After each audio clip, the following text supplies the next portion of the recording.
Okay, friends of my channel, some of you ask from time to time, who do I watch? Who am I kind of inspired by when I'm watching stuff on YouTube, when I go out on YouTube to try to learn some guitar?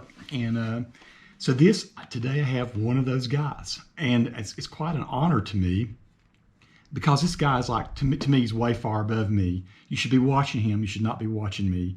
I have Birdsnake Brown, and so I'm going to take 1 minute before I start diving into major questions. So I want this to be all about him, not me. But I want to tell you kind of how I came across his channel. I get bored with what I play from time to time. I get bored with the sound of the chords that I select and stuff, and the notes that I play. And so I'm constantly trying to improve a little bit. And one of the ways I try to improve is by chord substitution, by dressing up my chord progressions, making them more interesting because that's just one way you can really spice up anything you're playing, particularly if you're a blues player like me. And there was a book that I had a long time ago by a guy, Birdsnake, you may have heard of him, named Ron Anthony. I don't know if you've ever heard of Ron Anthony. He was an educator, sort of like Mickey Baker. Before I knew of Mickey Baker, he had a great book called Comping, and so I learned some of his comps. And anyway, it showed me how to like take a 1-4-5 or whatever blues progression and throw all kinds of stuff into it to make it sound really nice. And I lent that book out to one of my little guitar students a long time ago, and she never returned it. And so I looked high and low for that book, couldn't find it. And you can buy it for $70 or something on Amazon. I thought, well, yeah, I'm going to dig. I'm going to see somebody. She must be sharing some stuff about comping and chord substitution on YouTube. And I went and watched 3 or 4 different guys, and none of it was really quite satisfying. None of it was what I was getting out of that book. And then I came across you. And that is exactly what you were, plus more.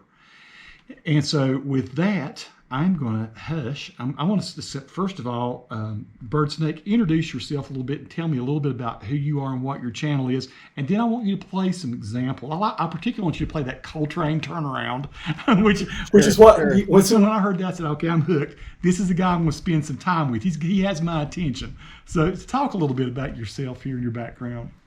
Yeah, I am Birdsnake Brown, and I grew up in a music family. My dad and uncle played in bands, and I was around it my whole life.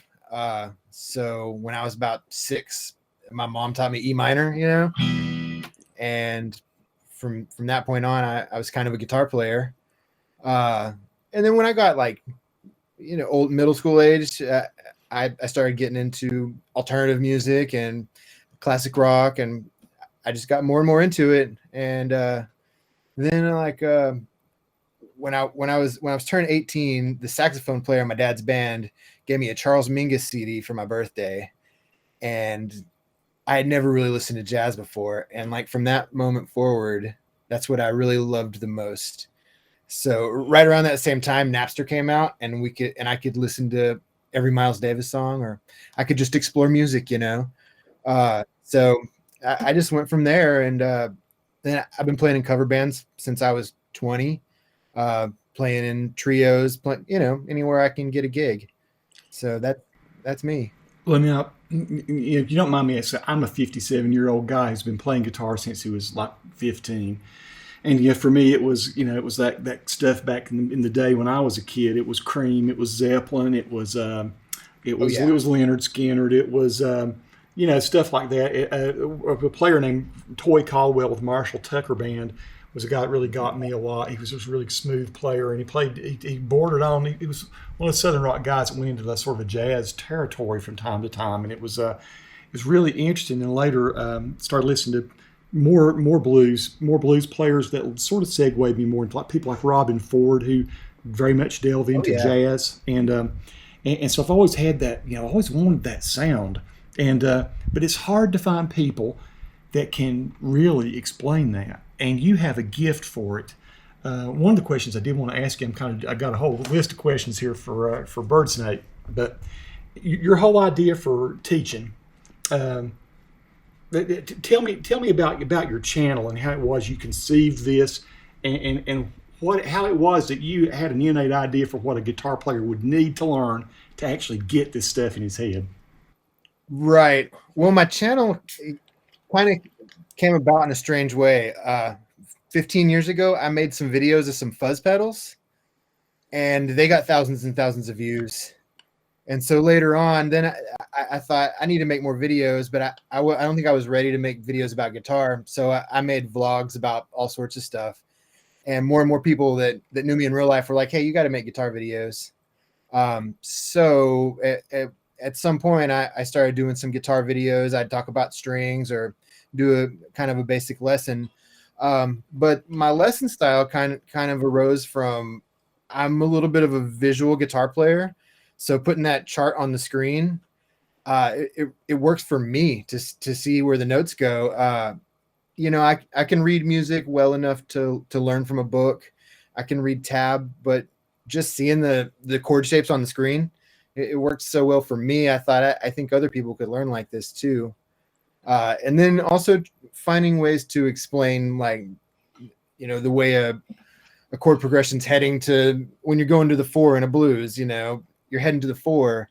So like if you're in G and you're going to C, I'm thinking of C as a new 1 or a new tonic. So just finding a way to talk about it where it kind of made sense to me is my approach. And I taught lessons at a music store up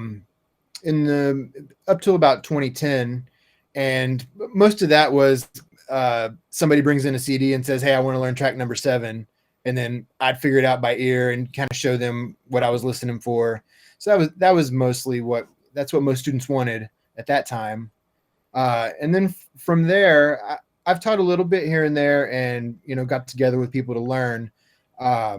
But making the videos has been great because you can do it once and people can utilize it over and over. So it's like I watch your videos and I sit there and go, man, I hope this dude don't ever take this down. I mean, it's like I almost want to screen capture it and keep it hoarded up somewhere. But just you know, yeah, it's sort of that. And okay, before I go any farther with questions, do play us a little bit. Play us one of your favorite chord progressions. And like I say, well, first of all, if you're prepared to do it, he had a video on turnarounds, and you know, so I'm used to playing, you know, stuff like, let's see, I'll start turning, but stuff like, yeah, it's just regular old stupid things like, you know, that kind of thing. And instead, you started showing me these really cool turnarounds, and one of them was the Coltrane, but you had 3 or 4 or several different ones in there. But give us some examples of that sort of stuff so people can get an idea of the flavor of what you do. Sure. Well, the first turnaround I ever learned was, and you still can't go wrong with that, you know. But so like in a G blues, I think of the turnaround as a 1-6-2-5.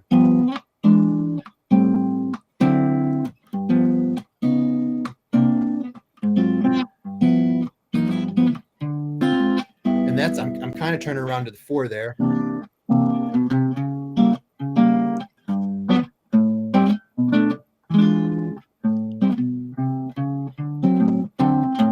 Here's the Coltrane turnaround. So, oh, gee. Turnarounds, if you think of it as 1-6-2-5, you can do substitutions on all those. So I mean, for the 6, I mean, you can go 3, 6, 2, 5, and just skip the 1. Or the Coltrane turnaround is that B flat there is the tritone of the E in a 1-6-2-5. So yeah, I approach it like a 1-6-2-5, which is like the jazz approach to a turnaround. And then whatever substitutions I can do at the moment, you know, if I'm on stage, whatever I can do without messing up, you know. Well, see, automatically you have leapfrogged about 85% of us in guitar world now. So there are a lot of people out there playing guitar, and I have a fairly successful guitar channel in a way. And I know crap compared to you. So the thing I want people to get, and the reason I want you to go subscribe, is he's sharing his nuggets now. He's doing it in front of us, and it's kind of hard to follow if you're not into jazz. You don't know what your different 1-6-2-5-4, all these things mean. yeah, But he puts them up on screen in a very awesome graphic way on his channel over there to his right shoulder. 1625 with a minor 6, and does that twice. How much work is it that you put all those nice charts up there to show people where you, I mean, how hard is that to integrate that into your videos? It's quite a bit of work. If I'm aiming for a 10-minute video, I film 30 or 40 minutes, and then I edit the video of me down to where it makes sense to me, you know. And then from that point, making the actual charts for a 10-minute video, maybe another 5 to 10 hours. Holy cow. The rhythm changes video I did is like a 30-minute video, and I'm not sure what it added up to, but I just worked on it on and off, the chart part on and off for a week. And one day I looked and I was done, you know. So but yeah, now I want you to know, I don't know that anyone does it more concisely or elegantly. He gets to the point. His videos are well edited. You can follow them.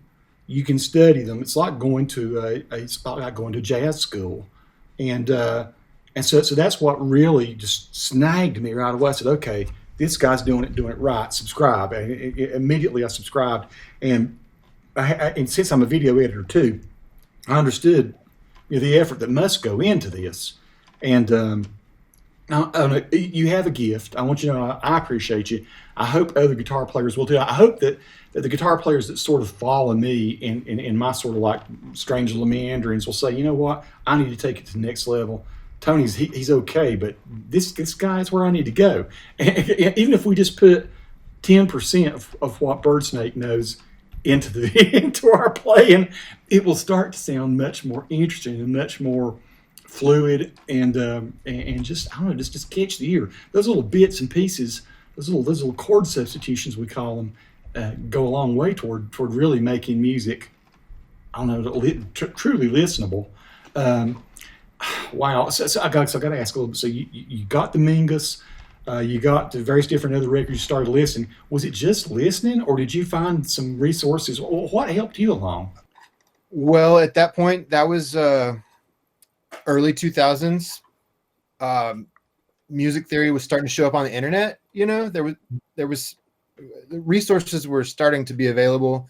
There was a website called wholenote.com, where I think I printed out charts of the modes, you know, shapes, and started learning that. And I was just figuring out how to record with a computer. So I would take, like, if I was learning Mixolydian, I would play an A7 and I'd record that. And then I just go, and then I try to improvise.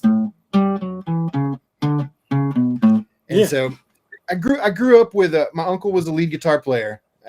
He was a great guitar player, and most of my life, I was able to, you know, work, just be around him and see the improvisation, you know, right. the improv aspect of it. That really helped. And then there's this great guitar player out of Texas named Clint Strong, and he was a friend of the family.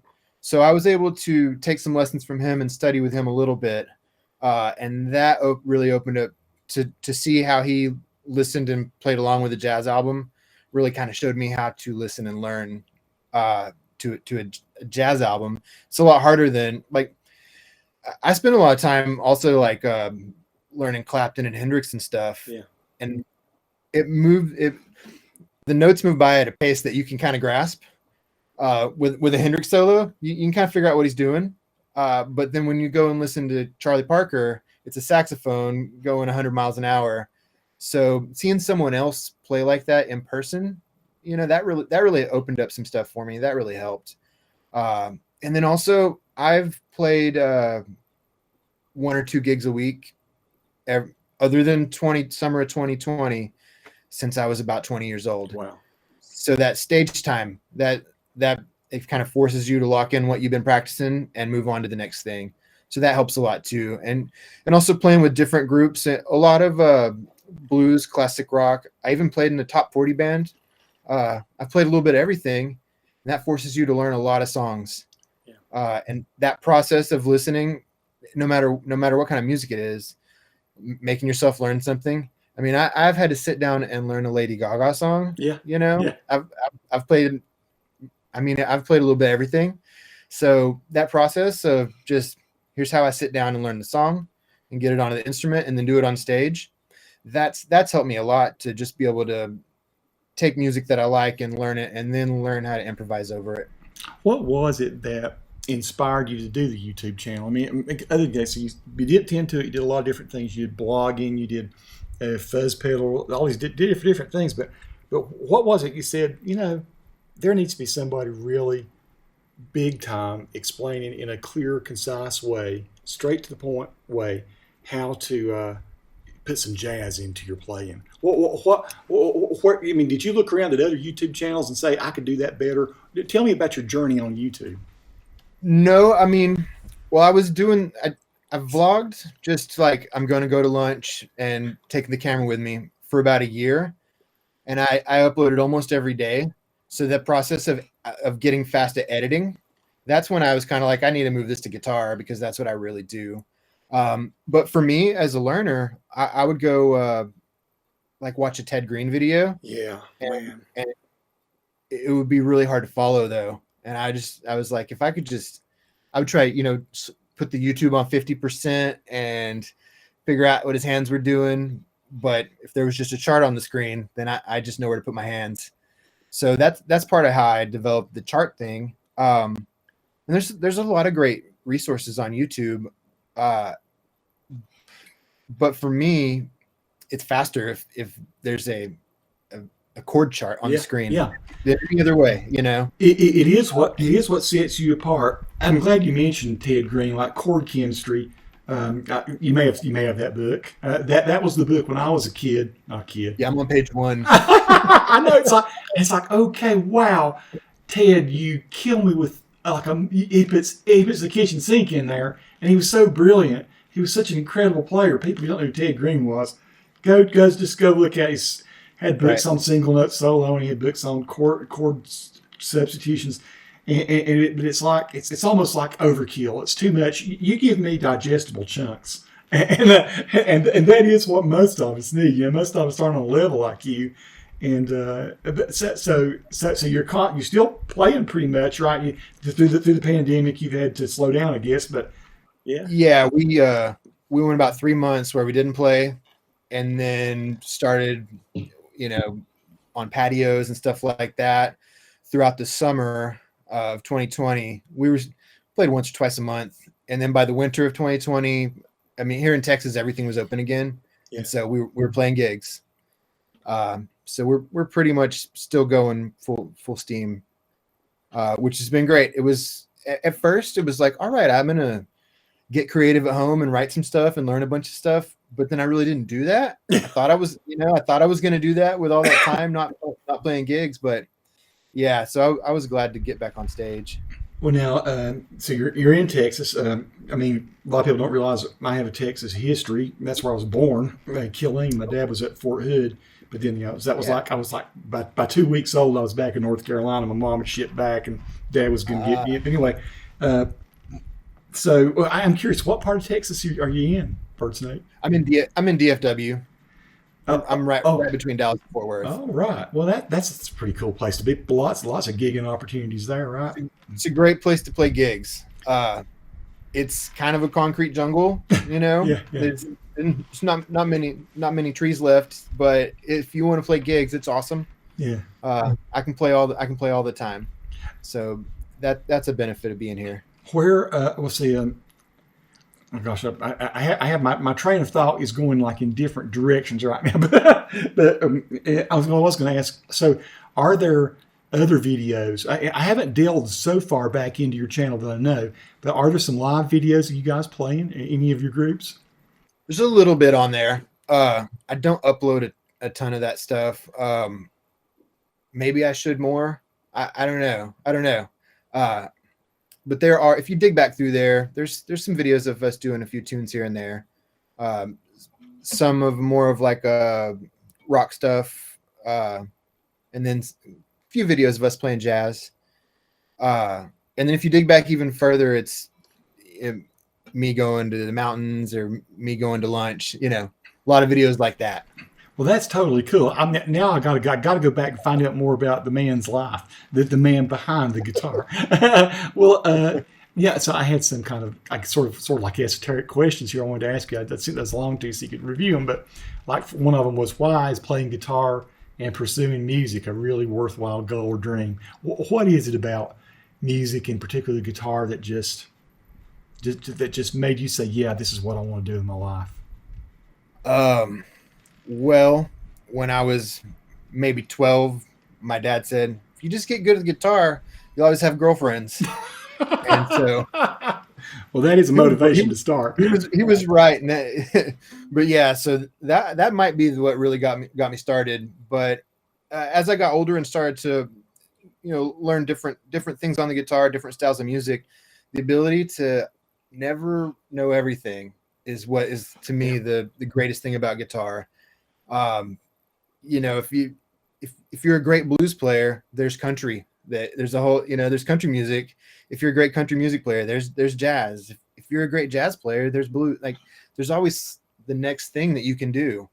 So for me, that's kind of the beauty of it. It's a lifelong journey. I don't think I'll ever play everything I want to play. I think at this moment in my life, I have no idea what I really want to play later. Yeah. So that's the beauty of music. It truly is. One of the things that I've always thought about guitar, I've always told people is it's the easiest instrument in the world to play a little bit, but it's one of the hardest instruments in the world to play really well. I mean, there's so much expression you can put in there. You have multiple strings, not just one note at a time like you would on a sax or whatever. A great violinist can only play two notes at a time.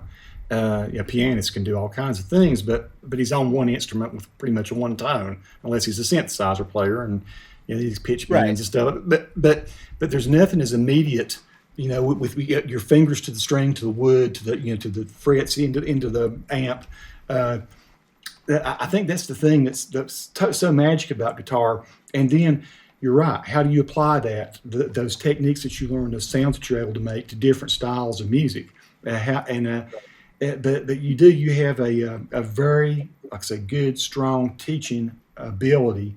And I do encourage people to go there and watch some of the videos I'm talking. So you can see the time he's put into it. I am curious, the guitar, do you mind telling us a little bit about your gear and what kind of gear you favor? I'm sure some people will ask that. So what kind of stuff do you play, you like?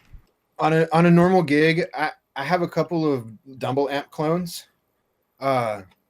And those are I have a 50 watt and a 100 watt. And those are my main amps.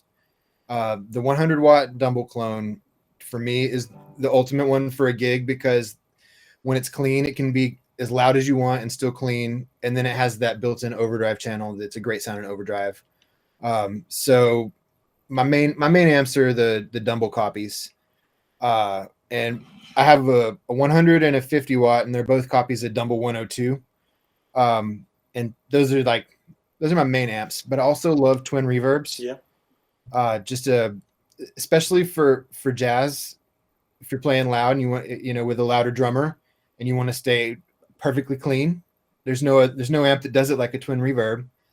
And then for smaller jazz gigs, I have a 5E3 clone that when you put it with an arch top, it kind of gets the Wes Montgomery sound, Really, yeah. As long as you don't turn up too loud, it gets into distortion territory, but at a reasonable drummer volume, it's a great jazz amp. And then pedal wise, on a rock or blues gig, I will usually bring a compressor and a delay. And if the amp doesn't have reverb, then a reverb, and just, I basically want a little bit of overdrive, a little bit of reverb, and maybe some delay. And that's what I need for a regular gig. Wow. It's cool to hear you say that, because that's exactly the way I played for all the years when I did gig. It's funny. It's only like here in the last couple of years I started paying attention to pedals and stuff. just because I got a curiosity about them. So now, if you watch my channel, there's way too many pedals on there. But this is me just doing experimental things and thinking that I'm too old to probably be out playing much. I'll just play in the studio There's no limit, man. And make crazy sounds. But I'm like you. I always wanted to keep it simple, keep it real simple, enjoy it. Give them the guitar and the amp and whatever the amp will do. And so that's very cool. I am curious, where do you hope that you'll end up going with this channel? What are your kind of hopes and dreams that you want to see come to fruition with your efforts here that you're doing? Well, to share jazz guitar or just guitar with as many people as possible. That's the main goal. Maybe down the road, some kind of in-person education. I don't know, you know? Yeah. Whatever gets jazz to more people is super important to me, because like here where we're at in Dallas Fort Worth, it's kind of a lost thing. I mean, I know some great jazz guitar players and there's a few gigs, but outside of musicians, I don't know. I know just maybe 2 or 3 people that really listen to jazz that aren't musicians. So getting that out there, the more people you get playing it, the more they'll force their friends to listen to it. So that's a big part of it for me, is just sharing music.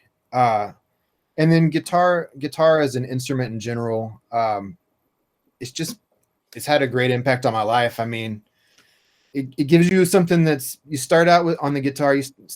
You're learning something. You could barely play it. Then you kind of get it. You've achieved that. I think I'm getting this, you achieve that level. And then you look back later and you're like, oh, I'm playing that now. I know that part. And then even further down the road, oh, that's just something I do, so there's these little levels of achievement that are just awesome. Guitar gives you or it can give you an endless sense of achievement from each little thing, each little part of every song, and then the whole song, and then playing live on stage. That's another part of it for me. I'm kind of hooked on stage time. Yeah. So playing gigs. Like if I go in a month or 2 without playing gigs at all, at first it was like, oh, this is fine. And then a few weeks, a month in, I'm like, I need to get on stage. Yeah. And it's not just about, for me, it's not just about standing up there in front of people. It's about the volume and playing with the other musicians. Yeah. It's about being on stage and making the music. And the bands I play in, I usually get a chance to improvise with the other musicians on stage. So that whole going on a musical journey thing, where you go into a section of the song and the bass player takes it somewhere different, and then everybody goes that way, and then you take it another way. And so for me, a big part of it is that. So just finding ways to share that with other people is really kind of my goal. Well, it's like you can watch 1,000 YouTube videos, tremendous performances and everything, but it's never the same as being there.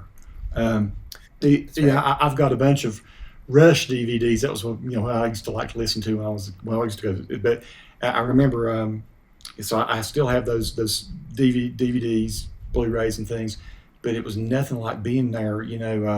Pushing your way to 3 feet from the front, and you watch Alex Lifeson really go crazy, or I actually saw Eric Clapton on one of his comebacks when he came back from being a drug addict, and this was back around 1981, and we actually saw him play in a high school gym. He was kind of his, like I say, he had gone away and been gone for 2 or 3 years, just totally off the map, and pushed my way right up to the stage. There wasn't a separation there, and that was the day I was inspired to play blues. My girlfriend and I stood there right in front of him. Man, I could have reached up in my hand and touched the wah-wah pedal. And, wow. And he'd sing and spit would fly off on me. I've been spat upon by Eric Clapton. It's crazy. but here again, listening to Just One Night on the record, which is the same tour, it was not the same as being there. And here's Albert Lee, and here's Chris Stanton, and here's this, these tremendous players, and one of the great blues players of our time, blues and rock. And so, yeah, I agree. And there's nothing quite like that camaraderie that you get when you're there on stage, and things might vary and it might change a little bit. You don't know, the crowd can drive your energy and all, can't That's they? right. It's an exciting thing. I mean, I hope you do post some videos of your band. If I'm ever in Dallas Fort Worth, I'm going to bring my cameras. I'm going to ask you, can I come and walk and shoot one of your gigs? Sure. Yeah. Oh yeah. Oh yeah. There's all kinds of things I can say I had here to ask. You answered a lot of the questions I had just immediately. But share anything else you'd like to tell people about yourself or about the channel or about playing guitar. Just anything, Birdsnake, that I've not asked. Any rabbit hole you want to go down, I'm going to listen. Oh well, I mean the standard thing, and no matter what level anybody is at guitar, pick it up, play something you can kind of play, and just enjoy that, because that's the journey that I'm on still.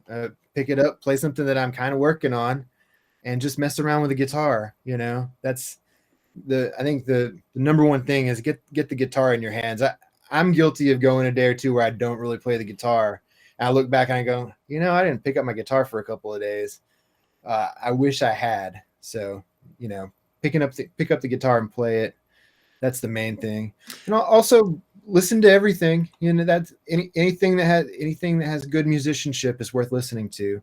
A lot of people get like, I talk about jazz a lot, but I listen to classic rock. I listen to reggae. I listen to fusion, like jazz fusion. I like country. I like everything. Yeah. Anything where there's a great musician, I'm down to listen to it. Speaking of that, great musician. What just to open people's eyes, and it opens my eyes too.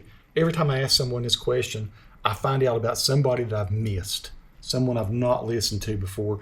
But who should we be listening to? Give us I don't know. I know you could probably say 100 people, but give me 8 or 10 that you think we need to be listening to. Guitar players. Wes Montgomery. Wes Montgomery, Django Reinhardt, Charlie Christian, the standard stuff. There's a great player out of California named Bruce Foreman. Never heard of him. He's an educator. He's on a podcast called Guitar Wank. They have like 300 episodes, and I mean he's played with all the great jazz acts of time, and he's just there talking about it. So I found out about him. I had heard of him, but I found out or discovered him through that podcast. But he's fantastic. He's online. He just acquired Barney Kessel's guitar, and he has a drummer and a bass player that have the other instruments that were on the Barney Kessel Pole Winners album, and they're recording a tribute to that. So anyway, Bruce Foreman is a guy to check out. He's a fantastic player and a great educator. And then, so let's go off of guitar. Miles Davis, John Coltrane, Cannonball Adderley, Dizzy Gillespie, Charlie Parker, Charles Mingus, Eric Dolphy, all the big jazz from 1955 to 1965 is must listen stuff to me. And a lot of people that don't already listen to jazz will put on something like the Coltrane Giant Steps album and just be like, I don't know about this. And so that doesn't have to be everybody's starting point. I would say also Stan Getz and the Brazilian stuff. That's beautiful. I also really like Chet Baker. Yeah, he was a trumpet player, but he sings too. So for jazz, the stuff that everybody loves is the stuff I love too. And what I'd recommend, is if for people out there that don't listen to jazz, get the album Kinda Blue by Miles Davis. It's almost a meme at this point, but it's an album I can listen to a million times and never get sick of. And like a Charlie Parker's Greatest Hits album is a good intro to the earlier bebop style. Anything that you listen to and you go, hey, I like the sound of that. That's That's the thing to listen to. So for me with jazz, it was instantly, I kind of liked all of it. And when I think about it, my dad and his friends, they were already into jazz fusion, as I was a kid. So I grew up with Weather Report Oh, wow. and Yeah. Mahavishnu Orchestra and Stevie Wonder. He's not really fusion, but he kind of is with all the chord changes, so I was my ears were kind of open to it. But for people who just straight up don't listen to jazz or haven't listened to jazz yet, start with something like Kinda Blue, John Coltrane ballads, the Wes Montgomery album with him and Wynton Kelly. I think it's called Smoking at the High Note or Smoking at the Half Note. It's a great album. Watch Ted Green videos on YouTube, just those videos of him doing seminars. Yeah. He only has the one real album that you can listen to, like on Spotify, but those videos of him just sitting there playing guitar and talking about what he's doing. I mean, to me, that's one of the greatest. Oh, I don't know how I glossed over this when I was talking about jazz guitar, but Joe Pass. Oh gosh. Yeah. I mean, what a big influence on me. It's like, oh God, how did he even, it just looks like he's a bottomless well, or endless well of Yeah. I mean, it's like he's playing three parts on the guitar. It doesn't even make sense that he can pull it off. I mean, I used to think people like Chet Atkins or somebody like that was because Chet was like one of my heroes, and Jerry Reed and people like that could do the cool finger picking stuff. And then I saw some Joe Pass, and I said, oh my Lord, it's like that's just beyond real. How is he pulling that off? And it seems so effortless. It didn't like. Did he ever look like he was trying hard to do it? Did he ever look like he was, challenged? No, I don't think he did. And later in his career, when he would travel, he wouldn't even bring an amp. He would just show up with a guitar and say, "Just plug me into the sound system." That's where he was at with it. Wow. There's a concert on YouTube, or I know it's on YouTube, but it's him and Ella Fitzgerald. And he's singing, he's playing guitar, she's singing. That's a must-watch. I've not seen this. I've not got to find that band. Okay, now I know I have some homework now. So I'm curious. So you say, you're right. Jazz isn't for everybody. Not everyone has given it a shot, given it a chance. When you go out and play your gigs, I'm sure you probably do, but do you have people come up to you after and say, wow, I really dig that. I didn't think I was going to. And wow, that's real. What was that song called? And I mean, do you have these converts that happen when you go out and play? It happens occasionally. One thing about live when we're playing live, anybody that's there, they're digging live music. Yeah. So I mean, I think regardless if it's something that they would listen to normally, when it's a live setting, they enjoy it. But you do get people occasionally that are like not jazz listeners that come up and go, "Hey, that was really cool." Yeah. Or we would do some covers of more like pop tunes, but in a jazz style. People will recognize that and come up and be like, "Hey, I really liked it when you did the Stevie Wonder tune or whatever whatever it is." So that kind of stuff. But what you also get, what I get is when we're in just a regular bar setting. And we're playing more of a blues and rock type deal, we still throw some jazz in there. So we'll put I'll put a Charlie Parker line inside of a regular blues solo or something. Yeah. And occasionally I get somebody from the audience that comes up and goes, "Hey, I heard you playing that Charlie Parker line in there." That's a special thing too. That's real cool. Sometimes people out there hear the weird stuff. Yeah. So yeah. I mean, this is awesome. Folks that watch me, take it a step further, get past me and my mixed pentatonics and my my kind of mundane chords and stuff, and go challenge yourself and challenge yourself with somebody who cares enough to really put together a nice presentation that you can follow. You'll have to stop and start, back up a little bit. You might want to take some notes, but your playing will improve. It's funny, Birdsnake. The thing I mentioned to you before, of course, that I'm going through the Mickey Baker books, and it's funny how sometimes, somebody give you the advice and you don't take it, and you don't take it, you don't take it, and finally a hammer hits you on the head and you do take it. And I'll tell you a little bit of story about that. So there's a local jazz player around here. His name is Joseph Hasty. He's real good. He comps really well. He's a good singer, and they have a jazz band here in Morganton, North Carolina. Pretty good. And so I asked Joe. I said, Joe, I'd love to be able to pick up some of these chords and stuff you're playing. What should I do? What should I do? Well, Tony, get the Mickey Baker books. That's what did it for me. I said, okay, yeah, Mickey Baker. And I remember I wrote it down. And I don't know, a month goes by, and every once in a while I'd see on that piece of paper, Mickey Baker. Crap, okay, Mickey Baker. I'll look into that, see what that's about. And here I am. I'm still cruising around on YouTube, places trying to find I'm looking for my old book that the girl took from me. I don't have anymore. And so I'm watching an interview with Robin Ford. And it's I can't remember what channel it was on, but here's Robin Ford. He's talking about his learning, his same kind of thing we're talking about with you. And at some point he goes, yeah, so I was playing with blah, blah, blah, and all this. And I knew I needed to step it up. I needed to juice it up a little bit, so I got those Mickey Baker books. And it's like, whoa, okay, wait a minute. Robin Ford's telling me I should get it. So it's like, okay, crap, who in the crap's Mickey Baker? And then I got the books, and then I start working through them. It's a whole lot of exercises. And it's put together in a way that makes trains your hand to do things. And I'm still working through that, and then watching you at the same time. I'm watching you more for application, him more for just knowing what essential things I have to have. And right. It's hand training, and it's all there in the book.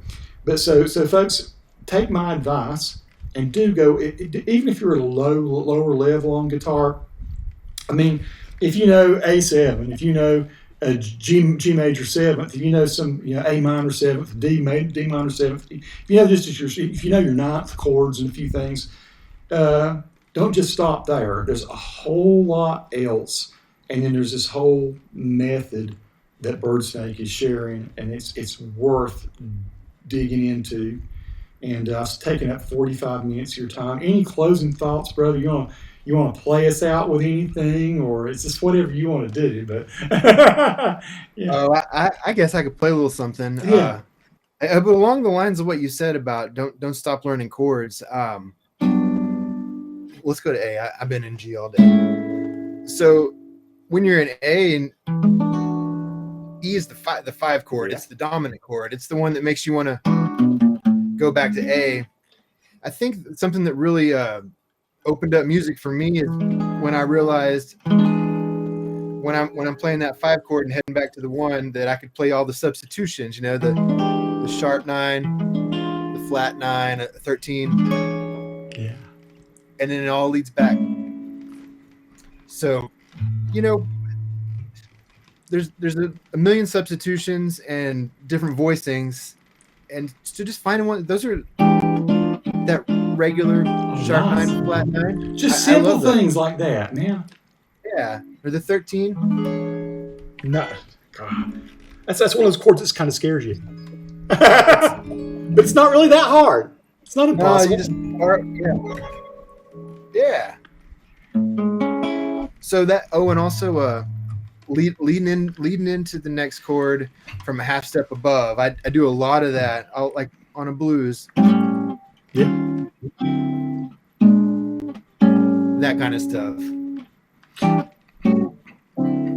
What he's doing here, folks, is something that I think is he's leading your ear into the next chord. He is what do you call it? You're sort of like forcing the ear to go to what is the resolution, aren't you? I mean, is it? That's right. You're grabbing their ear and taking it to the next chord. That's the thing. It's sort of like you're sort of like taking them with a leash and like leading a dog. Bad. You I mean, as a musician, you're also guiding the ear of the band. Yeah. So. Yeah. Yeah. Okay. So my knowledge is so limited. One of the things I got from that Ron Anthony book was like, so was this.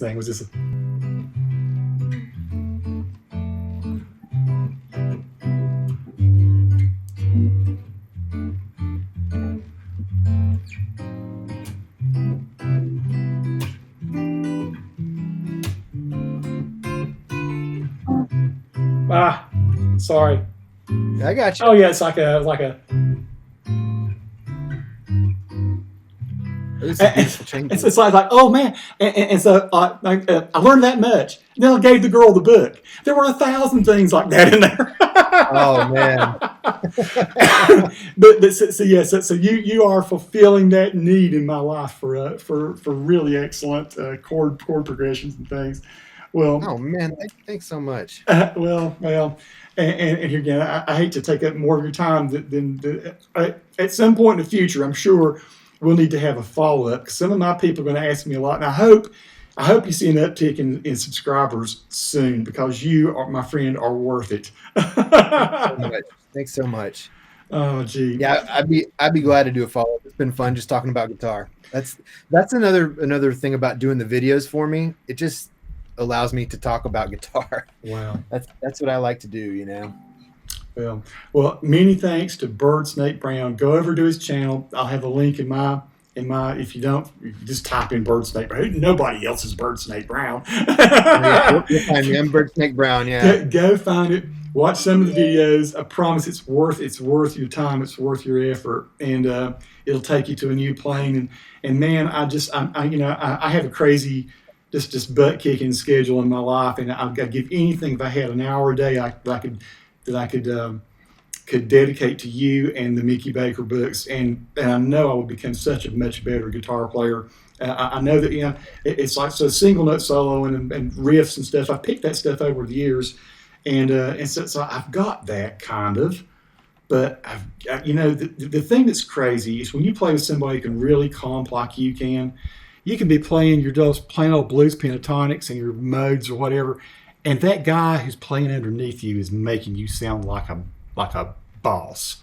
It's like playing with good. That's the idea with comping. You're supposed to make them sound better. Oh yeah. Man, it's this. But then again, just to hear those really interesting chords played under melodies when you're singing your songs or whatever. There's nothing like it. Like the one thing I'll say in closing is for me the little taste of jazz that I was getting growing up was Steely Dan. And always a little unexpected inversions there. You had people like, I guess, Tom Scott or somebody playing sax with him. You had you had Larry Carlton on guitar who could go all kinds of different directions and very jazzy. Oh yeah. And that's what every time a Steely Dan or something a song would come on, it's just, holy crap.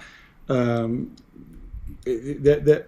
was what always sort of inspired me to become a better musician. I mean, I could listen to Bad Company. I could play a Zepp song. I went through the hair band age, and it was power chords and pentatonic riffs, and it was hand tapping on the fretboard and stuff like that. But you're right. You go watch some of those old videos of Wes Montgomery play, or George Benson. Holy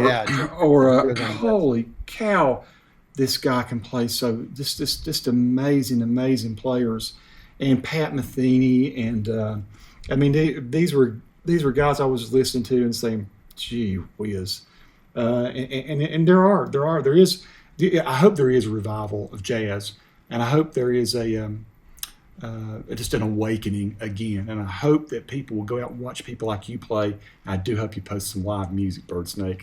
I bet it's really awesome to witness in person. So, well, many thanks. Anything else you want to say before I shut down? No, just thanks for having me. This has been really fun. Thank you. I could talk about music all day, so this was great. God bless and keep you guys out there in Texas. Keep jamming, keep putting out the awesome videos, and until next time, my friend. Take care, Tony. We'll see ya.